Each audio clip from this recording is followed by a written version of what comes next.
اعوذ باللہ من الشیطان اللعین الرجیم بسم اللہ الرحمن الرحیم وبہ نستعین وہو خیر معین اما بعد. ہماری کتاب المنطق مرحوم مظفر کا یہ دوسرا جلسہ ہے اور آج ہماری جو گفتگو ہے وہ علم کے حوالے سے ہے کہ علم کسے کہتے ہیں. لیکن تمہیدی اور مقدماتی طور پر ابتدا میں علم کے حصول کے درجات اور مراتب کو بیان کرتے ہوئے مرحوم مظفر آغاز گفتگو اس مقدمے سے فرما رہے ہیں کہ تمہید اور آغاز کلام یہ ہے کہ قلنا ان اللہ تعالی خلق الانسان مفطورا علی التفکیر، کہ ہم نے یہ بات پہلے بیان کی. ہم یہ کہہ چکے ہیں کہ اللہ تعالیٰ نے انسان کو فطرتاً فکر پر خلق فرمایا ہے. انسان فطرتاً فکر کرنے والا خلق ہوا ہے. مستعداً لتحصیل المعارف، در حالانکہ یہ انسان استعداد رکھتا ہے، صلاحیت رکھتا ہے معارف اور علوم کے حاصل کرنے کی، کہ اللہ تعالیٰ نے اس کی سرشت اور فطرت میں یہ صلاحیت رکھ دی ہے کہ وہ معارف کو حاصل کر سکتا ہے بما، اس صلاحیت اور اس چیز کے وجہ سے اوتی من قوت عاقلۃ مفکرۃ، کہ وہ چیز کہ جو اس کو قوت عاقلہ مفکرہ سے عطا کی گئی ہے، کہ اللہ تعالیٰ نے ایسی قوت عاقلہ مفکرہ، ایسی قوت کہ جو عقل کرنے والی، فکر کرنے والی ہے، اس سے اس کو نوازا ہے کہ یمتاز بہا عن العجموات، کہ اسی قوت عاقلہ مفکرہ کے سبب اور اسی قوت کی وجہ سے یہ انسان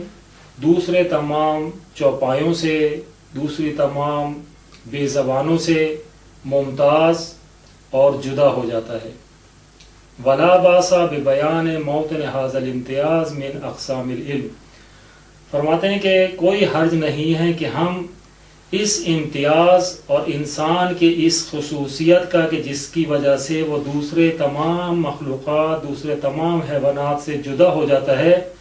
اس امتیاز کے موطن اور مقام کو بیان کریں. اس امتیاز کے بیان کرنے کے مقام کے بیان کرنے میں کوئی حرج نہیں ہے. من اقسام العلم، علم کی مختلف اقسام سے، کہ علم کی مختلف اقسام ہیں. اب کون سی قسم میں انسان دوسرے تمام حیوانات سے جدا اور ممتاز ہوتا ہے، وہ علم کی اقسام نبحث عنہ، کہ جس کے بارے میں ہم بحث کر رہے ہیں. یہاں پر علم کی اقسام کو بیان کر رہے ہیں. کیوں؟ مقدمۃ لتعریف العلم، علم کی تعریف کے مقدمے کے طور پر، ولبیان علاقۃ المنطق بہ، اور اس لیے کہ منطق کا جو تعلق ہے اس کو بیان کرنے کے لیے، کہ منطق کا جو تعلق ہے، انسان کے جو نطق اور گفتگو کرنے کا تعلق ہے، علم منطق کا جو تعلق ہے، اس کو بیان کرنے کے لیے مقدمتاً اس بات کو بیان کر رہے ہیں کہ یہ جو مختلف مراتب علم ہیں وہ کس طریقے سے ہیں. فنقول، فرماتے ہیں کہ بس ہم کہتے ہیں کہ اذا ولد الانسان یولد وهو خالی الذہن، کہ جب انسان پیدا ہوتا ہے تو وہ اس طرح سے دنیا میں آتا ہے، ایسے پیدا ہوتا ہے کہ در حالانکہ وہ خالی الذہن ہوتا ہے، اس کے ذہن میں کوئی چیز نہیں ہوتی. جب ماں کے پیٹ سے دنیا میں تشریف لاتا ہے تو وہ ایسا خالی الذہن ہوتا ہے کہ اس کے ذہن میں کوئی ایسی فکر یا کوئی فعلی علم کہ جو اس وقت موجود ہو نہیں ہوتا. وَهُوَ خَالِيُ النَّفْسِ مِنْ كُلِّ فِكْرَةٍ وَعِلْمٍ فِعْلِيٍّ، وہ ہر فکر اور ہر علم فعلی سے خالی ہوتا ہے، اس کا نفس مشغول نہیں ہوتا کسی بھی فکر میں. سوا ھذا الاستعداد الفطری، سوائے اس استعداد فطری کے کہ جو اللہ تعالیٰ نے فطرتاً اس کے اندر رکھ دی ہے. یہ استعداد ہے کہ وہ علم کو حاصل کرے، فکر میں مشغول ہو جائے، لیکن جب پیدا ہوتا ہے تو اس وقت اس کا نفس خالی ہوتا ہے. فَإِذَا نَشَأَ وَأَصْبَحَ يَنظُرُ وَيَسْمَعُ وَيَذُوقُ وَيَشُمُّ وَيَلْمِسُ، پس جب وہ نشو و نما پاتا ہے پیش رفت کرتا ہے، عمر اس کی آہستہ آہستہ آگے بڑھتی ہے، تو جب وہ نشو و نما پاتا ہے تو وہ ہو جاتا ہے کہ دیکھتا ہے، یعنی اس کی قوت باصرہ کام کرنے لگتی ہے، دیکھتا ہے، وَيَسْمَعُ سنتا ہے، وَيَذُوقُ ذائقوں کو چکھتا ہے، وَيَشُمُّ مختلف چیزوں کو سونگھتا ہے، وَيَلْمِسُ اور لمس کرتا ہے، محسوس کرتا ہے لمس کرنے کے ساتھ۔ جب یہ سارے اس کے حواس پنجگانہ کام کرنا شروع کرتے ہیں تو نراہ یحس بما حولہ من الاشیاء، تو ہم دیکھتے ہیں کہ وہ اپنے ارد گرد موجود اشیاء کو، اپنے اطراف میں موجود اشیاء کو محسوس کرنے لگتا ہے، دیکھنے کے ساتھ محسوس کرتا ہے، سننے کے ساتھ محسوس کرتا ہے، چکھنے کے ساتھ محسوس کرتا ہے، یا پھر سونگنے اور لمس کرنے کے ساتھ محسوس کرتا ہے۔ جب محسوس کرتا ہے تو کس طرح؟ وَيَتَأَثَّرُ بِهِ التَّأَثُّرَ الْمُنَاسِبَ، اور پھر ان چیزوں کے ساتھ ایک مناسب تأثر کو بھی لیتا ہے، متاثر بھی ہوتا ہے ان کے مناسب تأثر کے ساتھ۔ ایسا نہیں ہے کہ وہ اشیاء اس پر اثر انداز نہ ہوتی ہوں، بلکہ ان اشیاء سے ایک مناسب اثر بھی اس پر مرتب ہوتا ہے۔ فَتَنْفَعِلُ نَفْسُهُ بِهَا، پس اس کا نفس ان اشیاء کے ساتھ کہ جن کے ساتھ وہ متاثر ہوتا ہے، اس کا نفس مشغول ہو جاتا ہے۔ فَنَعْرِفُ أَنَّ نَفْسَهُ الَّتِي كَانَتْ خَالِيَةً أَصْبَحَتْ مَشْغُولَةً بِحَالَةٍ جَدِيدَةٍ، پس ہم دیکھتے ہیں، پس ہم جو ہے جانتے ہیں، پہچان لیتے ہیں کہ یہ اس کا وہ نفس کہ جو پیدائش کے وقت خالی تھا، اب مختلف حواس خمسہ کے کام کرنے کے ساتھ اس کا نفس مشغول ہو جاتا ہے، مشغول ہو گیا ہے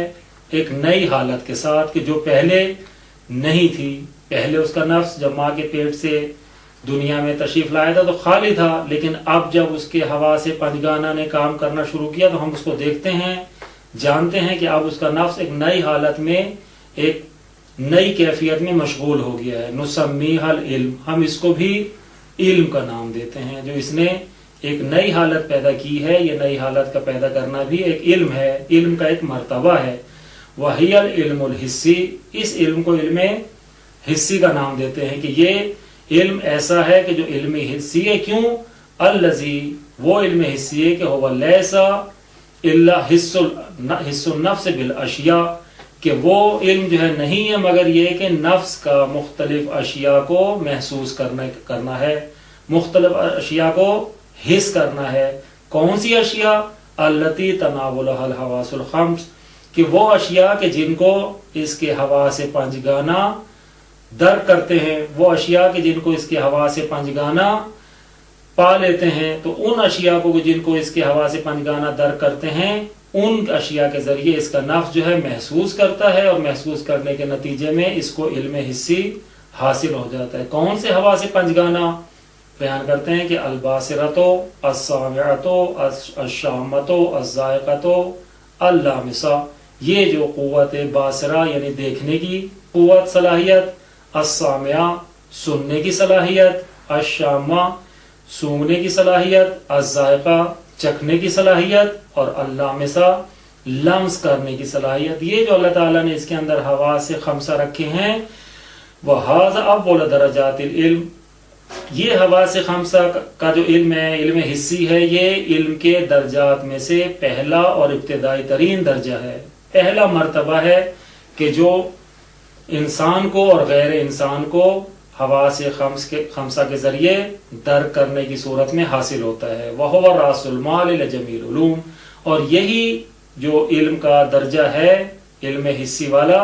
یہ تمام علوم کے لیے راس مال ہے، اصل سرمایہ ہے، کہ اگر انسان کے لیے یہ اصل سرمایہ نہ ہو، حواس خمسہ مفقود ہوں، تو بہت سارے علوم سے وہ فاقد ہو جائے گا، بہت سارے علوم کے حاصل کرنے سے محروم رہے گا۔ کیوں؟ کیونکہ راس المال، اصل سرمایہ جو ہے علوم کے لیے، وہ اس کو سے مفقود ہے، اس کو جب تک یہ راس المال حاصل نہ ہوگا وہ تمام علوم پر دسترس حاصل نہیں کر سکتا۔ کون سے تمام علوم؟ التی یحصل علیہا الانسان، کہ وہ علوم کے جن پر انسان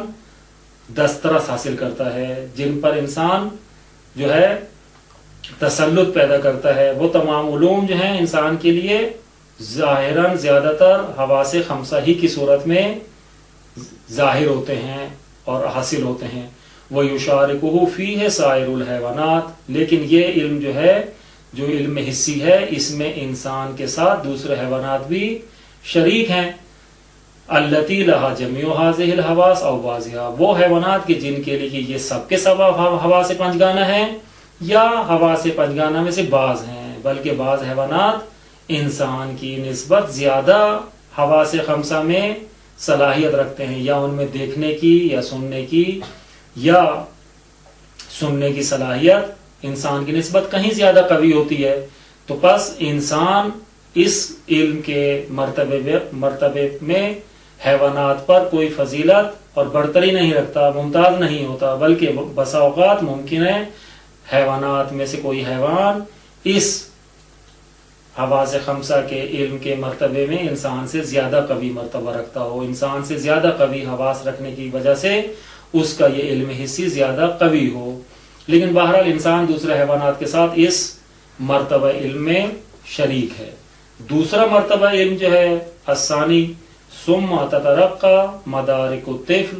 پھر ان بچے کے جو ماں کے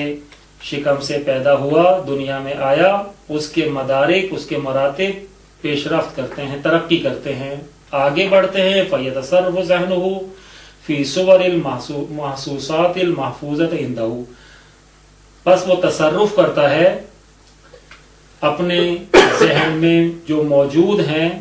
مختلف محفوظ صورتیں، اپنے اس کے ذہن میں جو مختلف محفوظ صورتیں ہیں، جو موجود صورتیں اس کے محسوسات کی وجہ سے ذہن میں نقش ہو گئیں، محفوظ ہو گئیں، ان صورتوں میں وہ تصرف کرتا ہے. ان میں مختلف طرح کا تصرف کرنے سے کیا کرتا ہے؟ فَيَنْسِبُ بَعْضُهَا إِلَى بَعْضٍ، پس وہ بعض صورتوں کو بعض صورتوں کے ساتھ نسبت دیتا ہے. فَيَنْسِبُ بَعْضَهَا إِلَى بَعْضٍ، بعض صورتوں کو بعض صورتوں کے ساتھ نسبت دیتا ہے، اور یہ کہتا ہے هَذَا أَطْوَلُ مِنْ ذَاكَ، کہ یہ چیز فلاں چیز سے زیادہ طولانی ہے، زیادہ لمبی ہے. ایک چھوٹی چیز کو دیکھتا ہے، پھر ایک بڑی چیز کو دیکھتا ہے، ذہن اس کا مصروف ہو جاتا ہے ان محسوسات کو درک کرنے کے ساتھ، اور وہ پھر یہ نتیجہ نکالتا ہے کہ بعض ان میں سے بعض سے بڑی ہیں، یعنی جو چیز بڑی تھی اس کو بھی درک کیا، جو چھوٹی تھی اس کو بھی درک کیا. پھر دونوں کو جب ایک دوسرے کے ساتھ نسبت دی، مقایسہ کیا، تو اس بعض کو بعض کے ساتھ نسبت دینے سے اس کا ذہن یہ کہتا ہے کہ فلاں چیز اس دوسری سے زیادہ طولانی ہے. وَهَذَا الضَّوْءُ أَنْوَرُ مِنَ الْآخَرِ، اور یہ روشنی دوسری روشنی سے زیادہ نورانی تر ہے، زیادہ منور ہے. یہ بھی اس کا ذہن تصرف کرتا ہے ان محسوسات میں کہ جن کو وہ اپنے ذہن میں محفوظ کرتا ہے. اور مثلہ، یا اسی طرح اور بہت سی مثالیں. وَيُؤَلِّفُ بَعْضَهَا مِنْ بَعْضٍ، اور وہ بچہ تعلیف دیتا ہے ان بعض صور محسوسات میں سے بعض کو بعض کے ساتھ. ایسی تعلیفاً کہ قد لا یکون لہ وجود فی الخارج، کبھی کبھی وہ ایسے بعض چیزوں کو دوسری بعض چیزوں کے ساتھ تعلیف دیتا ہے کہ اصلاً اس کا خارج میں وجود نہیں ہوتا، لیکن وہ اپنے ذہن میں اس کا ایک وجود بنا لیتا ہے. مثلا اس نے کسی سے کوئی ایسا واقعہ سنا، کوئی ایسی بات سنی کہ جس کا وجود خارج میں نہیں تھا، لیکن اس کا ذہن اس کا وجود اپنے ذہن میں بنا لیتا ہے، اس کا ذہن ایک اس کا وجود تیار کر لیتا ہے انہی تعریفات کی روشنی میں کہ جو اس نے اس چیز کے بارے میں سنی ہوتی ہیں. کا تعلیف ہی، جیسے تعلیف دینا لصور الاشیاء التی، ان چیزوں کی صورتوں کے بارے میں، التی یسمع بہا ولا یراہا، کہ جن چیزوں کے بارے میں اس نے سنا ہوتا ہے در حالانکہ دیکھا نہیں ہوتا. ان چیزوں کو اس نے دیکھا نہیں ہے، لیکن سننے کے ساتھ ہی اس کا ذہن مصروف ہو جاتا ہے، اور ان چیزوں کے بارے میں کہ جن چیزوں کو اس نے دیکھا نہیں ہوتا ان کے لیے بھی ایک صورت تعلیف دے لیتا ہے، ترکیب دے لیتا ہے. فَيَتَخَيُّلُ الْبَلْدَةَ الَّتِي لَمْ يَرَاهَا، پس وہ اس شہر کا بھی خیال اپنے ذہن میں بنا لیتا ہے